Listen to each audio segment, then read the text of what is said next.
কি বলছিলাম, সেই অজামিল প্রতিদিন ডাকাতি করত। লোমশমণি বলে একজন মণি আছেন, যার হয়েছিল পিত্তশূল বেদনা, শারীরিক একটি ব্যাধি। তাই এই ব্যাধি সারানোর জন্য তাকে এক ভক্ত বৈষ্ণব, এক দেবর্ষী নারদ বলেছিল, তোমার এই রোগ ভালো হবে একটা উপায়। সেটা কি না, যে জন জাতিতে উঁচু জাতি কিন্তু স্বভাব তার নিচু প্রকৃতির, এরকম কোন পরিবার থেকে যদি তুমি ভিক্ষা করে আনতে পারো, সেই ভিক্ষা রন্ধন করে যদি খেতে পারো, তোমার রোগ ভালো হয়ে যাবে। এখন লোমশমণি চারিদিকে খুঁজতে শুরু করলেন যে কোথায় গেলে এরকম একটা পরিবার পাওয়া যাবে যেখানে জাতি উঁচু, কর্মটা তার নিচু। কোথায় পাবে? খুঁজে খুঁজে গেল কোথায়? ওই অজামিলের বাড়িতে। ভিক্ষা করে নিয়ে আসার সময় দেখলেন তার স্ত্রীর কোলে একটি ছোট্ট সদ্যজাত পুত্র সন্তান। সে ভিক্ষা করে ঘরে ফিরে এসে রন্ধন করে সেবা করবার পর তার যখন সেই ব্যাধি ভালো হয়ে যায়, বাবা মনে মনে তিনি চিন্তা করছেন, আমার এত বড় উপকার করলো যে তাকে একটা আশীর্বাদ করে এলাম না, যাই। এই ভেবে লোমশমণি আবার সেই অজামিলের বাড়িতে গেলেন। অজামিল তখন সন্তানদের নিয়ে ডাকাতি করতে বেরিয়ে গেছে। তার স্ত্রী ছোট্ট সন্তান কোলে করে নিয়ে বসে আছে। হঠাৎ লোমশমণি হাজির। যাওয়া মাত্রই মুনিকে দেখে তার স্ত্রী ভিক্ষা দিতে গেলেন। বললেন, আজ আমি ভিক্ষা নিতে আসিনি, তুমি যে উপকার আমার করেছো সেই জন্য আমি আশীর্বাদ করতে এলাম। কি না, আশীর্বাদ স্বরূপ তোমার এই কোলের ছোট্ট সন্তানের নাম দিয়ে গেলাম, যার নাম নারায়ণ। নেতায় গৌর হরি বল। এখন হলো কি মা, আশীর্বাদ স্বরূপ ছেলের নাম দিয়েছেন নারায়ণ, কিন্তু বাবা যে ভিক্ষা করে কোনো চুরি করে জীবন কাটাতো, সেই অজামিল সারা জীবন জাতিতে ব্রাহ্মণ হলে কি হবে, এমন কর্ম করত, সেই কর্ম করে জীবিকা নির্বাহ করত। করতে করতে একটা সময় তার অন্তিম মুহূর্ত চলে এলো। শয্যাশায়ী অজামিল শয্যায় শুয়ে আছে। দেখতে দেখতে যমদূত আসছে অজামিলকে নিয়ে যাওয়ার জন্য, কারণ সারা জীবন তো অপরাধ করেছে। যখন তাকে নেবার জন্য যমদূত আসছে বাবা, সে তখন চিৎকার করে ডাকছে নিজের পুত্রকে, ভয়ে ভয়ে ভীত হয়ে ডাকছে, নারায়ণ নারায়ণ কাছে আয় বাবা, নারায়ণ একবার আমার কাছে আয়, নারায়ণ তুই আমার কাছে আয় বাবা, আমার যে বড় ভয় করছে, কাছে আয়। চিৎকার করে ডাকছে। অন্তিম সময় আত্মনাদ শুনে বৈকুণ্ঠের নারায়ণের সিংহাসন টলে যায়। বিষ্ণু লোক থেকে দূত পাঠিয়ে দিয়েছে। দূত এসে হাজির, এসে দেখছে যমদূত দাঁড়িয়ে আছে। জিজ্ঞাসা করছে, তোমরা এখানে কেন এসেছো? যমদূত বলছে, ওকে নিয়ে যাওয়ার জন্য। তোমরা কেন নিয়ে যাবে? ওকে তো আমরা নিতে এসেছি। কেন? সারা জীবন যে অপরাধ করেছে, সে কি করে বিষ্ণু লোকে যেতে পারে? দেখতে পাচ্ছ না? বিষ্ণুদূত বলছে, দেখতে পাচ্ছ না? কার নাম করছে? কার নাম? ও তো ছেলের নাম ধরে ডাকছে, ও তো বৈকুণ্ঠের নারায়ণকে ডাকছে না, ছেলের নাম নারায়ণ, তার নাম ধরে ডাকছে। তখন সেই বিষ্ণু লোক থেকে বিষ্ণুদূত বলে উঠল, ওরে সে যেভাবেই ডাকুক না কেন, যাকেই ডাকুক না কেন, নামটা তো সেই নারায়ণ। নেতায় গৌর হরি বল, হরি বল। তাই সেই নারায়ণকে নিজের পুত্রকে ডাকলে কি হবে? সেই নাম তো নারায়ণের। তাই নারায়ণ দেরি না করে পাঠিয়েছে। ওকে তো তোমরা নিয়ে যেতে পারবে না, ওকে নেবার জন্য আমরা সোনার সিংহাসন নিয়ে এসেছি। তাহলে মা, সারা জীবন অপরাধ করেও যদি ডাকার মতো একবার ডাকা যায়, সেই এক ডাকে বৈকুণ্ঠের নারায়ণের সিংহাসন যদি টলে যায়, তাহলে তোমার কেন হবে না? অন্যজনার কেন হবে না? শাস্ত্রে বললেন সারা জীবন ডাকা লাগে না গো,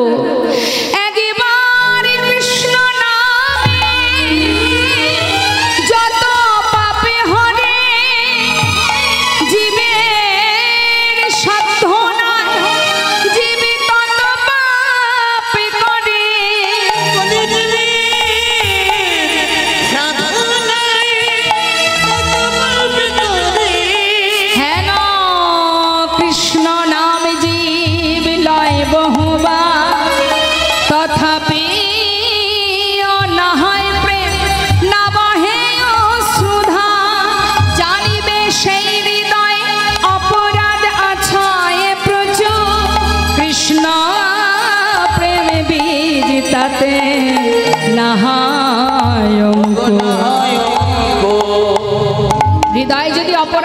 থাকে, তাহলে কৃষ্ণ নাম যতই করো না কেন তাতে না ববে চোখে, না বইবে অশ্রুধারা, না হবে কৃষ্ণ প্রেমের অঙ্কুর।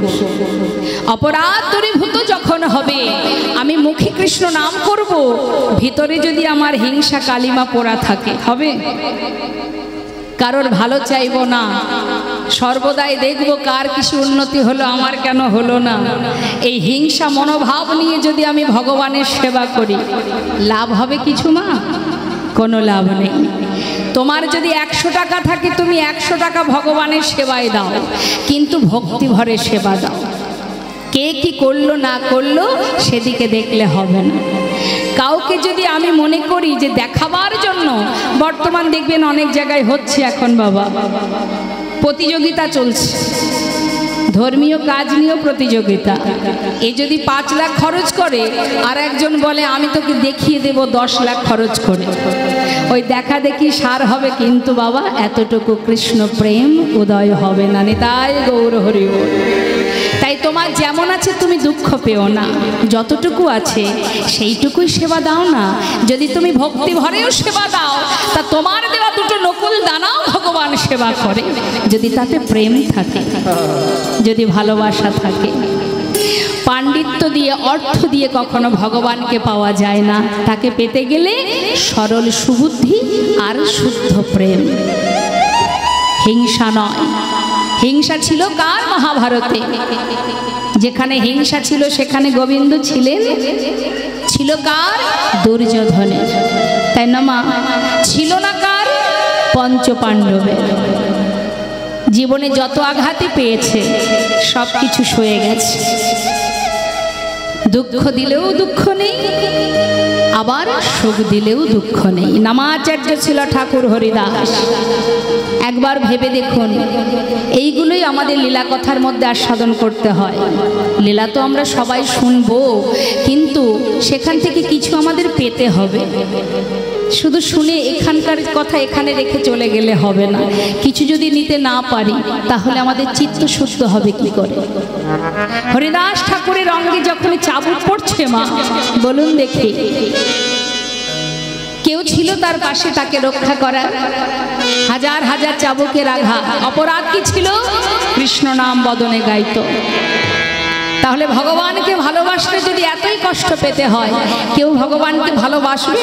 আমাদের মতো সাধারণ জীব হলে ভালোবাসবে না। কিন্তু যদি প্রকৃত কেউ শুদ্ধ ভক্ত হয়, হৃদয় মাঝে যদি একবার কৃষ্ণ প্রেম জেগে যায়, প্রাণ থাকতে সে কোনোদিন তাকে আর ভুলতে পারবে না। হাজার হাজার আঘাত, কিন্তু তথাপিও তার মুখে একটা কথা, কি? হে প্রভু, আমার সন্তাপনা আসিতে ইথে যেন তুমি দুঃখ পেও না। কি? আমার যে তাপ, আমার যে যন্ত্রণা, আমি জানি তুমি তো দয়াল, ভক্তের চোখের জল সইতে পারো না। ভক্ত যদি কাঁদে তুমি সহ্য করতে পারো না। তাই তোমার কাছে একটা নিবেদন প্রভু, আমার জীবনে যে যন্ত্রণা, যে কষ্ট, এর জন্য তুমি যেন ভেঙে পড়ো না, তুমি যেন কষ্ট পেও না। তুমি সুখময়, তুমি সুখে থাকো। হাজার হাজার চাবুকের আঘাত, সর্ব অঙ্গ থেকে রুধির ঝরছে। সেই মুহূর্তে হরিদাস ঠাকুর কার ভালো চাইছে? গোবিন্দের ভালো। তুমি ভালো থাকো প্রভু, আমার কথা ভেবো না। এই তো ভক্তের চাওয়া। আমরা কি চাই? কতক্ষণে তুমি আমাকে সুখ দেবে, কতক্ষণে আমাকে তুমি ভালো রাখবে। জেনে রাখবেন, পৃথিবীটা যন্ত্রণা দ্বারাই সৃষ্টি বাবা। পৃথিবীতে মনুষ্যকুলেই জন্ম বলুন, পশুকুলে, কীটকুলে, যে কুলেই জন্ম হোক না কেন, পৃথিবী মানেই যন্ত্রণাদায়ক, পৃথিবী মানেই যন্ত্রণা দ্বারাই সৃষ্টি। এখানে কোনোদিন কেউ সারা জীবন সুখে থাকবে এ কামনা নিয়ে যদি কেউ এসে থাকে, তার সারা জীবন কাঁদতেই হবে। ছিলাম ভগবানের চরণে, দেখছিলাম, পাঠাও না প্রভু। পৃথিবীতে কত সুখ, কত আনন্দ, কত সুন্দর বিচিত্রময়, কত রং বেরঙের পরিবেশ, এত আনন্দ, এত আলো, এত সুখ, এত শান্তি। পাঠিয়ে দাও প্রভু, একবার পৃথিবীতে পাঠাও। আসবার পরে বুঝেছি, এবার বুঝেছি কতটা সুখ এখানে। কিন্তু যাওয়া বললেই তো যাওয়া হবে না মা। 84 লক্ষ জনই ভ্রমণ করো, তারপরে তো তোমার কর্ম যদি সঠিক হয় তবে তো তুমি যেতে পারবে, না হলে আর যেতে পারবে না। আবার তোমাকে এই বিশ্ব ব্রহ্মাণ্ড ভ্রমণ করে বেড়াতে হবে। একমাত্র দুর্লভ জনম হলেই মানব জনম, যে জনমে হরি বলে, হরি নাম করে অতি সহজে গোলক ধামে পৌঁছানো যায়। তাই বল হরি বল। কি আছে কলিযুগে? শাস্ত্রে বললেন, কৃত্যে যজ্ঞায়তে বিষ্ণু ত্রেতায় যজ্জতে মক্ষ, দা পরে পরিচর্যং কলো তদ্ধরি সংকীর্তন। তুমি ভাবছো আমি শাস্ত্র পড়তে পারি না, আমার শিক্ষা নেই, প্রয়োজন নেই। জেনে রাখবেন মা, বৃন্দাবনের আলাভোলা গোয়ালিনী যারা এক মুহূর্তের জন্য গোবিন্দকে ছাড়া থাকতে পারতো না, তারা কি পাণ্ডিত্য দিয়ে, বিদ্যা বুদ্ধি দিয়ে গোবিন্দকে ভালোবাসতেন? হৃদয় দিয়ে। যার কারণে শাস্ত্রে বললেন, পৃথিবীতে যত জায়গায় যান না কেন আপনি, শাস্ত্রে বললেন শ্রেষ্ঠ প্রেম ব্রজ প্রেম। কেন? ব্রজবাসী আলাভোলা গোয়ালিনী তারা অন্তর দিয়ে গোবিন্দকে ভালোবাসতেন। এই দেহ তোমার দেহ, তুমি শুধু আমার, আমি তোমার। এটাই ছিল তাদের মন্ত্র।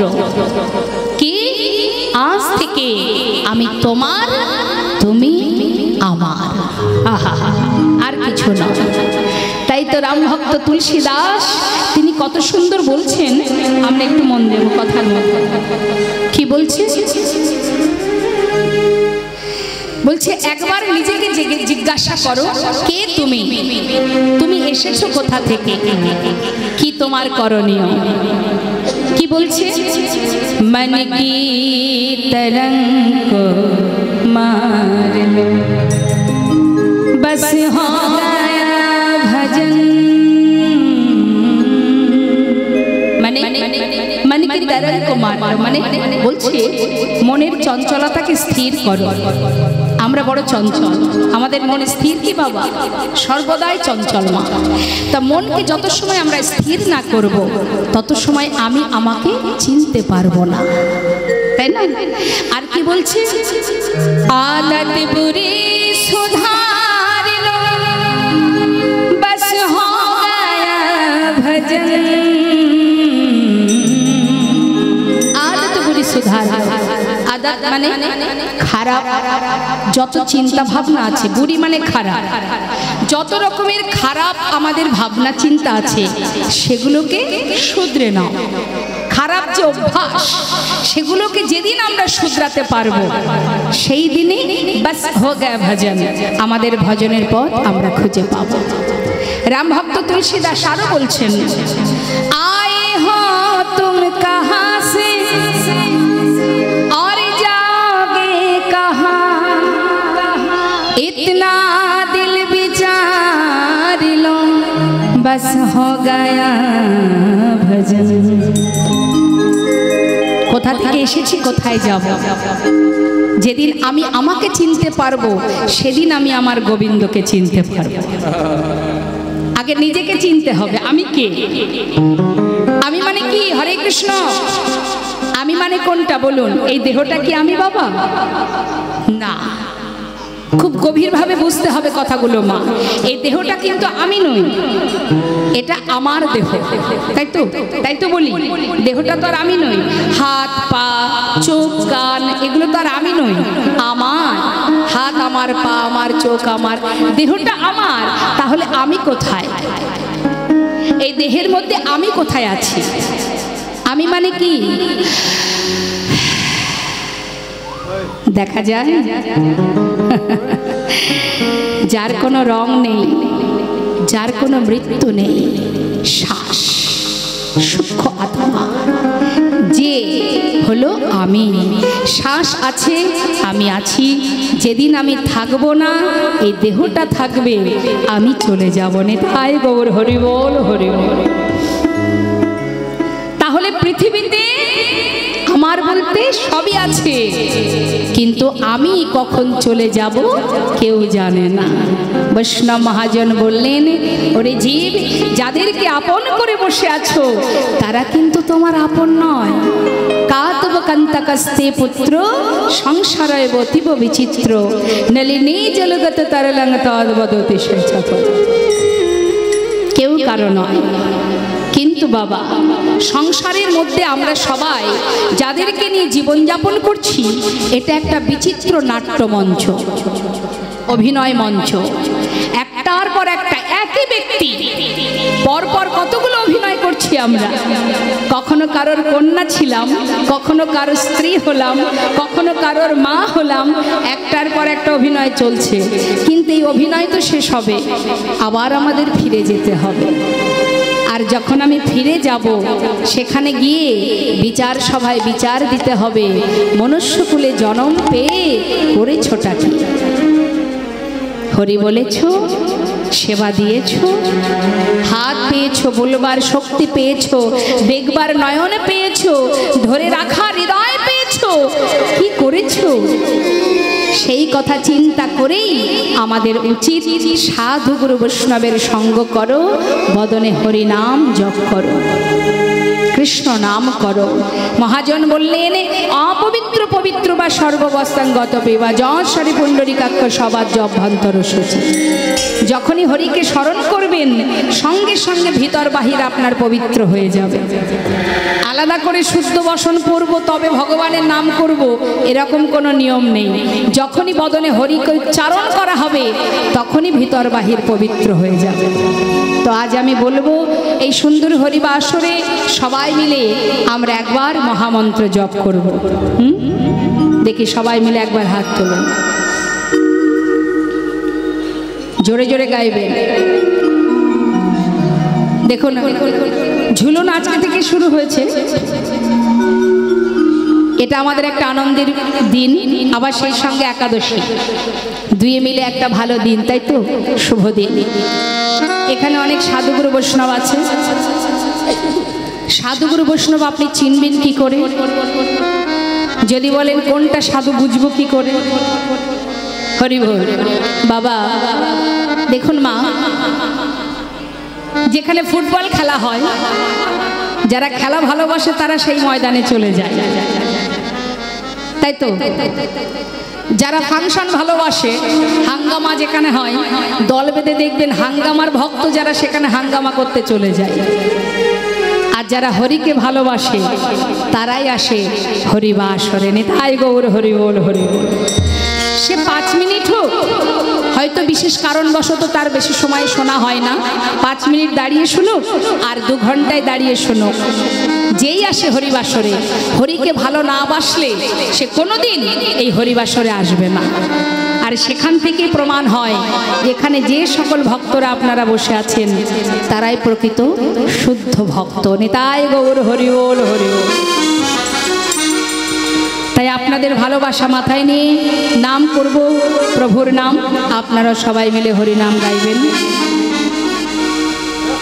হরে কৃষ্ণ হরে কৃষ্ণ। ঠিক আছে, সবাই গাইবেন কিন্তু হাত তুলে।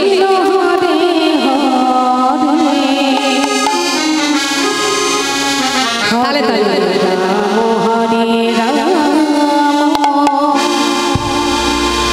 রাম রাম রাম হরে হরে। সবাই মিলে হরে কৃষ্ণ।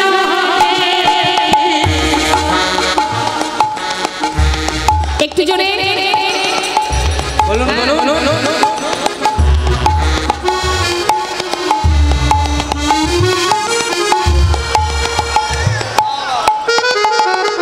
হরি বল। হরে কৃষ্ণ। আগে পরে হলে হবে না, একসঙ্গে গাইতে হবে, তালে মারতে হবে, বেতালে নয়। হাত তুলে তুলুন, সবাই মিলে হাতে তালি দিয়ে। যার মধ্যে কৃষ্ণ প্রেম আছে, আমার বিশ্বাস সে চুপচাপ বসে থাকবে না, অবশ্যই হরি নাম করবে। তো হাত তুলে, হাতে তালি দিয়ে। একসঙ্গে, হ্যাঁ। হরে কৃষ্ণ কৃষ্ণ কৃষ্ণ হরে হরে, হরে রাম হরে রাম, রাম রাম হরে হরে, হরে কৃষ্ণ কৃষ্ণ।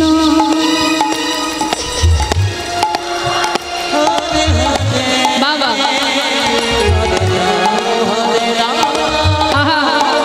বাহ, খুব সুন্দর।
তা আমার থেকেও সুন্দর কণ্ঠ, হ্যাঁ, খুব মিষ্টি সুর, খুব ভালো লাগলো।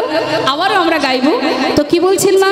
হরিনাম করলে কি হয়? শাস্ত্রে বৈষ্ণব মহাজন বললেন হরিনাম করলে হৃদয় মাঝে অজ্ঞানতার অন্ধকার দূরীভূত হয়। অজ্ঞানতার অন্ধকার মানে বুঝিয়ে দিই। হরিনাম যদি বারবার গাওয়া হয় বা শ্রবণ করা হয়, কি হয়? অজ্ঞানতার অন্ধকার দূরীভূত হয়ে যায়, শাস্ত্রে বলছে। তা মা, এটা যদি আমরা শাস্ত্র থেকে পাই, তাহলে কি আমরা ভাববো যে আমরা সবাই অজ্ঞান হয়ে আছি? কি আমরা কি অজ্ঞান? বাবা, আমরা কি অজ্ঞান হয়ে আছি? আমরা সজ্ঞানে আছি তো? কেউ তো অজ্ঞান নই। বেশ, তাহলে এবার বলুন দেখি, আপনার বাড়ি কোথায়? আপনার বাড়ি এখানে মাধবপুরে। বাহ, তাহলে আপনার বাড়ি মাধবপুর। হ্যাঁ, এর আগে আপনি কোথায় থাকতেন?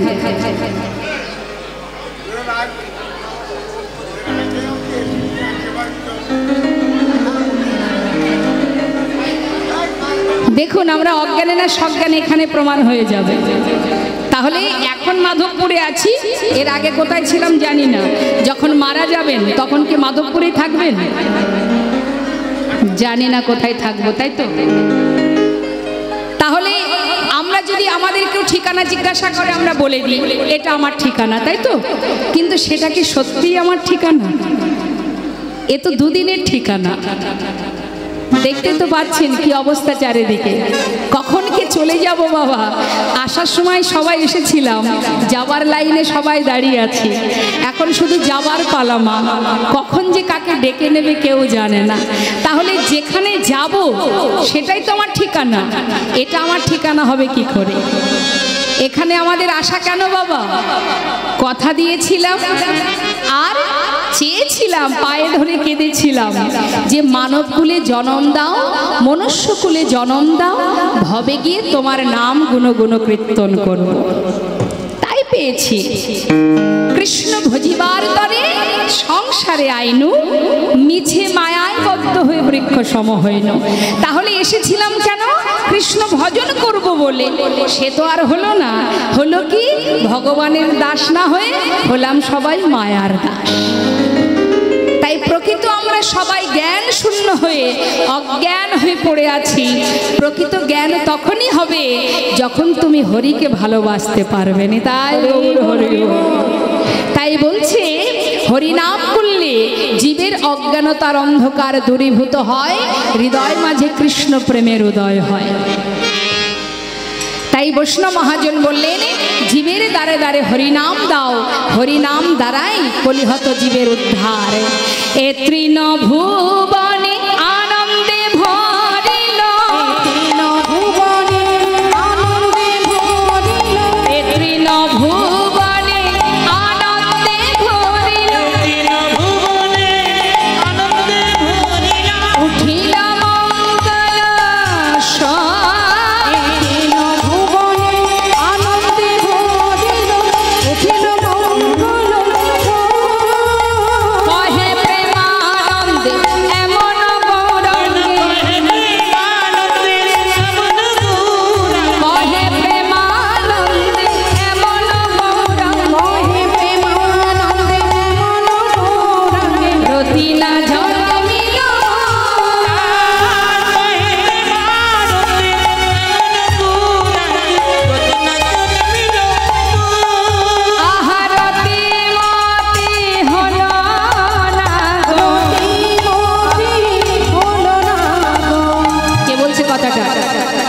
কহে প্রেমানন্দে। প্রেমানন্দ তিনি প্রভু মহারাজ বলছেন যে কি আমার রতি মতি হলো,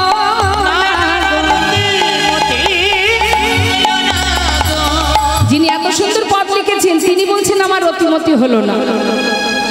আমরা একটুখানি ভগবানকে ভালোবাসলে মনে হয় না যে আমি ভক্ত, কিন্তু যে মহাজন এত বড় পদ লিখেছেন তিনি বলছেন কি কত পাপী তাপী পড়ে গেল রতিমতি হলো না, আহাই আমি অধমে রইলাম পড়ে দারুণ হলো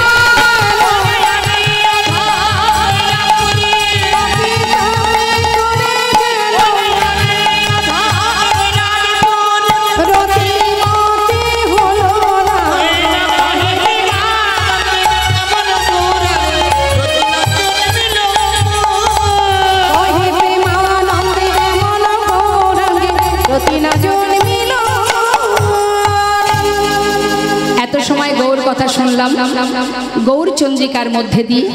এবার আমরা লীলা কথায় যাব। চলুন তার আগে আমরা সবাই মিলে নিতাই গৌরে জয়ধ্বনি করি, একটি ভজন শুনতে শুনতে আমরা লীলায় প্রবেশ করি।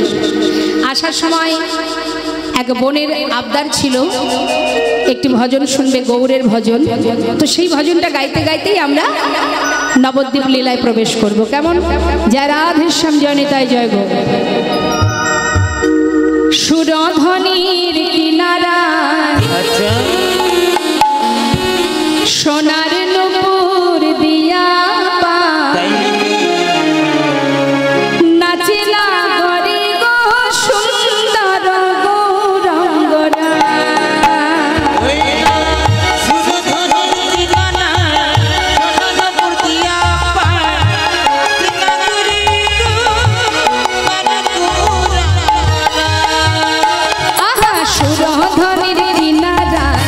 সোনার উপর দিয়া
কপালে সুন্দর তিলক।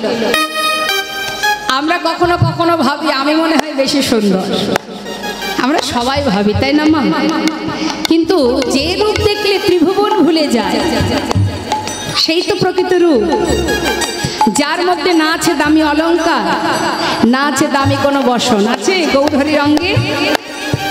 যার রূপ দেখলে ত্রিভুবন ভুলে সেই তো প্রকৃত সুন্দর। সুন্দর কপালে সুন্দর তিলক। আর কি আছে? আহা সুন্দর সুন্দর এখানে নামা বলি নগরী গো সুন্দর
যাকে না দেখে শুধু তার নাম শোনার জন্য আপনারা পাগল হয়ে বসে আছেন, চোখে না দেখে এতটা ভালোবেসেছেন।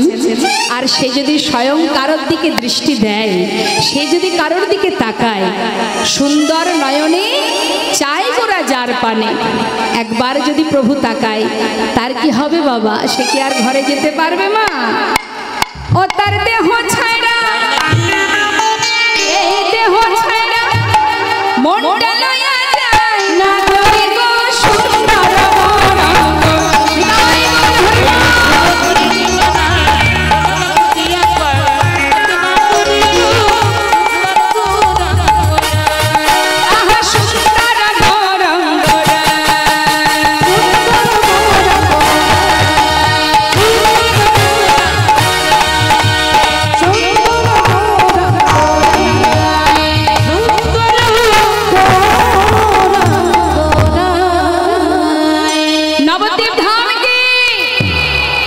জয়টা একটু জোরে হবে না? আমি চাই উচ্চ স্বর, যার কণ্ঠে যতটুকু জোর আছে, হ্যাঁ সবাই মিলে একসাথে। নবদ্বীপ ধাম কি, গৌর সুন্দর কি, নিতাই চাঁদ কি, পঞ্চতত্ত্ব কি, যমুনা মা কি, গঙ্গা মা কি। জয় জয় শ্রী গুণিতায় গৌশেতনাথ প্রেমানন্দে হরি হরি বল। জয় রাধেশ্যাম, জয় নিতাই, জয় গো। শ্রীধাম নবদ্বীপের মাঝে কলির ভগবান করুণাময় গৌর সুন্দর নাম প্রচার করতে করতে হঠাৎ তিনি নবদ্বীপ ছেড়ে তিনি যান সন্ন্যাসী হয়ে বৃন্দাবনের পথে। আমায় একটু মন দিতে হবে কথার মধ্যে। তা গৌরহরি নবদ্বীপ ছেড়ে সন্ন্যাসী হয়ে যাচ্ছেন বৃন্দাবনে, নানা তীর্থ ভ্রমণ করবেন। আর তার কাজ কি? জীবকে হরিনাম দেওয়া, জীবের অন্ধকার থেকে আলোর পথ দেখিয়ে তাদেরকে সঠিক পথে নিয়ে যাওয়া। তাই তিনি যখন সন্ন্যাসী হয়ে পথে যাত্রা করেছেন, সেই সময় বাবা মা সচিমা গঙ্গার জলে প্রাণ বিসর্জন করতে যান। তখন নিত্যানন্দ প্রভু কথা দিয়েছিলেন মাকে, মা তুমি কেঁদো না, প্রাণ ত্যাগ করো না, আমি কথা দিচ্ছি ভাই যেখানেই যা ওকে ধরে নিয়ে আসবো। তাই গৌরহরিকে ধরে নিয়ে এসেছিল কোথায়? অদ্বৈত আচার্য প্রভুর গৃহে। আমা অদ্বৈত আচার্য কে? দাপর যুগে কে ছিলেন? অদ্বৈত প্রভু দাপর যুগে কে ছিলেন জানেন? কলিযুগের অদ্বৈত আচার্য যিনি দাপরে ছিলেন,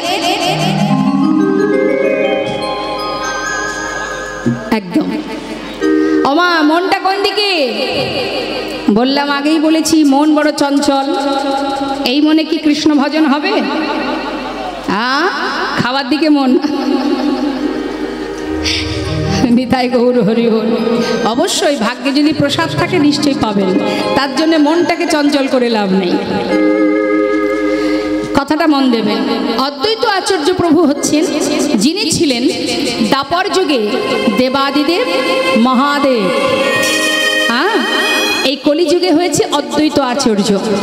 সেই অদ্বৈত প্রভুর গৃহে যখন নিয়ে এলেন, তখন মা সচিমা দেখছে নিমাই সন্ন্যাসী হয়ে গেছে। যে ছেলে সন্ন্যাসী হয়ে যায় তাকে আর ঘরে বেঁধে রাখা যায় না। তাই কি করলেন মা? মা বিদায় দিলেন ছেলেকে। গৌরহরি বললেন, মা তুমি অনুমতি করো আমি বৃন্দাবনে যাই। মা বললেন, বৃন্দাবনের অনুমতি দেব না, যদি তুমি যেতে চাও নীলাচলে বাস করো, অর্থাৎ পুরীধামে। তা গৌর সুন্দর মায়ের আদেশ মাথায় নিয়ে তিনি গিয়েছিলেন ওই নীলাচলে। নিতাই গৌর হরি বল হরি বল। জগন্নাথ মন্দিরের সামনে ওমা পুরীধামে গেছেন? হ্যাঁ, জগন্নাথ দর্শন করেছেন? বেশ। তা জগন্নাথ মন্দিরের সামনে প্রভু আমার প্রতিদিন যেই কিনা প্রভাত হতো ভক্তগণকে নিয়ে জগন্নাথ দর্শন করতেন। তা প্রতিদিনের ন্যায় আজও প্রভু জগন্নাথ দেখছে। ঠিক কোথায় জানেন মা? জগন্নাথ মন্দিরের সামনে একটা গরুর স্তম্ভ আছে, যেটাকে জড়িয়ে ধরলে সেই সোজা শুধু জগন্নাথ দেখা যায়। মহাপ্রভু ওই গরুর স্তম্ভটাকে জড়িয়ে ধরে জগন্নাথ দেখতেন। তা তিনি যখন জগন্নাথ দেখছে তখন অতি প্রাতকাল। একটু মন দেবেন, যখন কিনা জগন্নাথ দর্শন করে পিছন ফিরেছে, দেখছে পশ্চাতে অগণিত ভক্ত। এরা কোথা থেকে এলো? না, প্রভু যখন নদিয়া ছেড়ে পুরীধামে গেছে, গৌরহরির সঙ্গে নবদ্বীপে যে সকল পার্শ্ববিন্দু ছিলেন তারা কিন্তু আর থাকতে পারলেন না। তারাও তাদের পরিবার ছেড়ে ওই প্রভুর সঙ্গে নীলাচলে চলে আসেন। সবাইকে নিয়ে প্রভু আমার প্রভাতকালে জগন্নাথ মন্দিরের সামনে দাঁড়িয়ে কৃষ্ণ নাম করছে। ভক্ত সবাই আমার সঙ্গে বলো, কি বলবো প্রভু? প্রভাত সময় হলো কৃষ্ণ কৃষ্ণ বলো।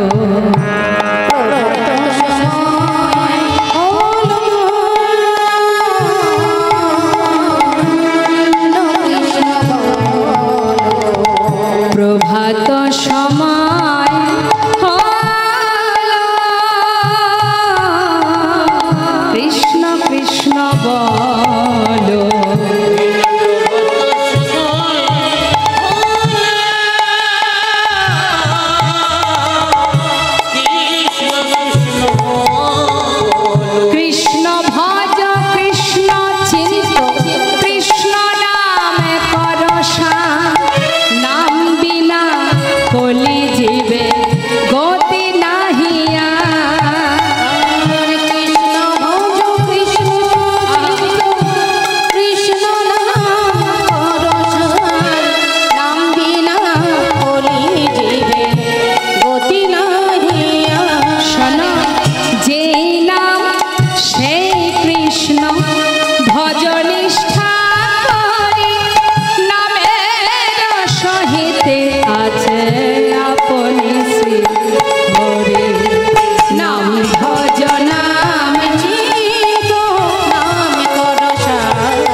সমস্ত ভক্তগণকে নিয়ে আনন্দ করতে করতে বাবা হঠাৎ গৌরহরি অন্তরে দেখলে জানতে পারলেন এক ভক্ত দূরে দাঁড়িয়ে কাঁদছেন। তাই গৌরহরি, এই হচ্ছে অন্তর্যামীর কাজ।